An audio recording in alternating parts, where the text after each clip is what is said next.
You really have to build up topo and vegetation so it breaks down the wind and makes it more comfortable to walk in the forest in the middle of the winter than out on the meadow. So we have a plan as you start to study it. Because the streets have been twisted and all, they're much more comfortable. Again, not in the blizzard, but they're much more comfortable most of the time. The winds are primarily, the most difficult ones are coming from the left, from the southwest. We also have lake effect winds coming directly off the lake. There are certain slips and all that we're going to get the wind, but every time you look a little closer at this plan, there's always a block that gets in the way, and then the wind has to turn a corner and keeps going through. All the streets are jogged. If you've ever been to Santa Fe, New Mexico, it's exactly the same layout. It's always warmer to walk in downtown Santa Fe in the winter because there's nothing that goes through. And it's constantly learning from those places. So it's a very important principle of this plan. It also lends itself to this angled way of thinking. And by the way, you already started this. West 9th Street is on the angle that would be most ideal, the bridge that goes across the railroad and the highway. So we didn't invent this. We're just expanding upon it. And what it turns out is this angle also makes it the shortest path for most of the development blocks on the waterfront for people to get to the transit station as quickly as possible. So it's very much promoting transit-oriented development, big piece of sustainable. Obviously, reducing the wind effects, making the place more walkable, et cetera, less energy is also a big sustainable part of this. The trolley bus connections, lots of buses can ply their ways over the bridges eventually and work their ways through the streets. And the bike network, you've already started planning. In red are the ones already approved. The green will be the extension of the bike systems, and I'm sure there'll be many more paths in here for the bikes as we go through. So it's along the water's edge as well as on the interior. This was the picture, the way of thinking that took us a long time to get more and more into this connections issue. So clearly, 9th Street is a place that has a very big roadway. We can reduce the roadway and have bikes on one side, sidewalks on the other, which we don't have today. West 3rd Street, we can add 20 feet like they did earlier on the east side. We can do it on the west side. We can actually get bicycles and sidewalks on both sides. We can plan for 6th Street as a pedestrian bridge going across. The intermodal on the far right, which is already underway and being planned, extension of the mall, incorporating the light rail. That, too, is a way of getting over. East 9th Street, I think, is the big sleeper because it's one of the greatest streets to get into the waterfront I've ever seen. Just needs to do more, celebrate it, develop it more. So we have lots of connections. We also have a bridge eventually over to the Wendy Park.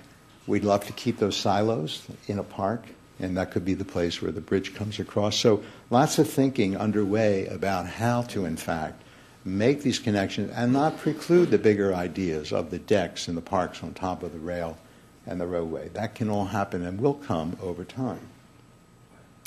This is a traffic diagram. I'm hoping there's no traffic engineer in the audience, but we purposely have not included traffic engineering in our work to date because we've been very concerned mostly about building a street of local pedestrian-oriented streets that are small.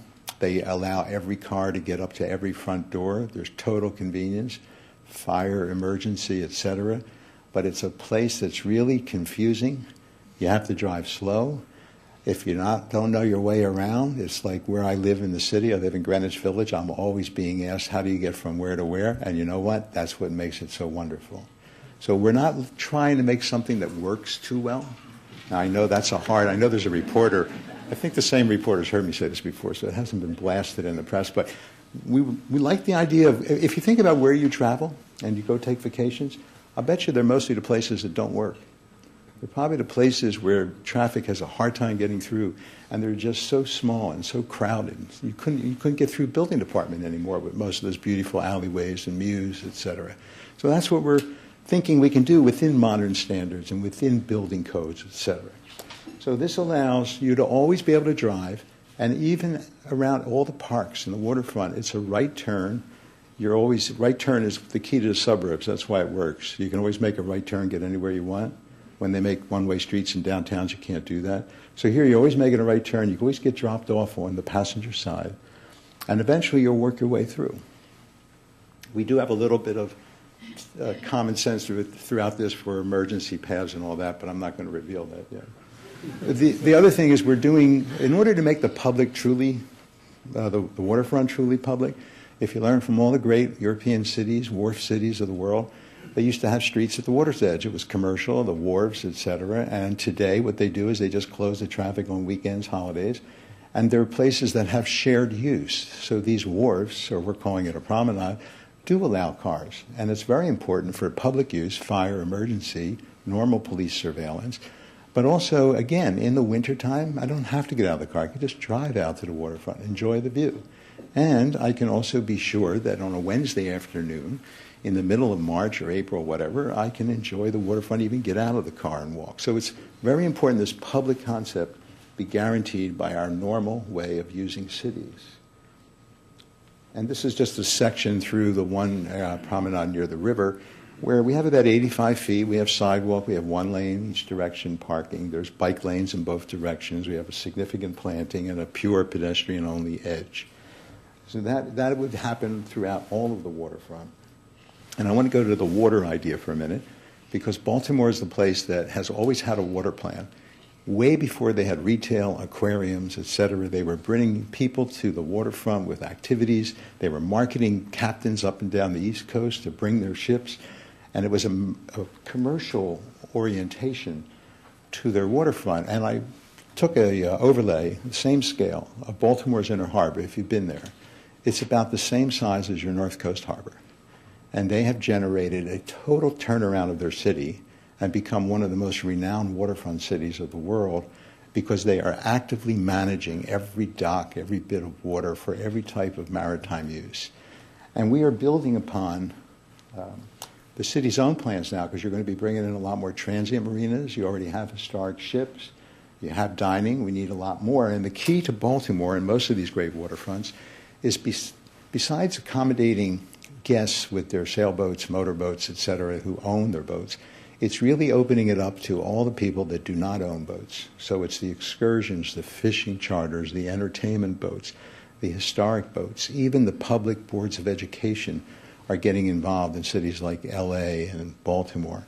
So it's really discovering, besides the Coast Guard, who's like an extraordinary asset to have in a maritime center, we think it's the potential of adding to what you're already doing and expanding much more maritime. As we develop land, we're developing water. This is what we hope to create.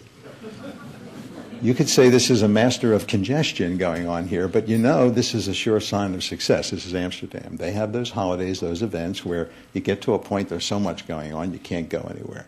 That's sort of a kind of goal we have. And the plan emerges. We build upon the North Coast Harbor, keep adding to it, bring the transient marinas, and then along the whole north edge where we have a wonderful bulkhead, 25-foot of draft, we can accommodate any ship.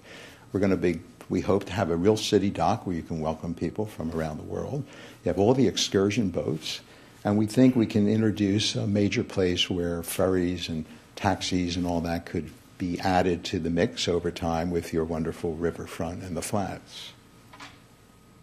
This is one of the first images of this idea of the harbor being expanded to this north edge on a shared promenade where we have both cars, people, we take the cars away when we need it, development right up to the edge being serviced, and a merging of street and wharf into a new kind of promenade environment, only here in Cleveland. Then we look at this other jewel that you have of this Metro Park system. And Olmsted did his work here. He did it also in Boston. And we think that probably there's an opportunity, as we look at your own way of doing these parks, where you're mixing with streets and development. And they wind up being very narrow corridors, and they get wider in certain places. And they bring nature into the Cleveland region, which is in many ways lacking today in downtown. And we go to overlay this wonderful Big Creek Reservation at the same scale, and you see how large a site this is that you could imagine bringing in, again, one of your own parkways, your Metro Park idea. Whether they operate or not is a different story, but the way of bringing nature downtown.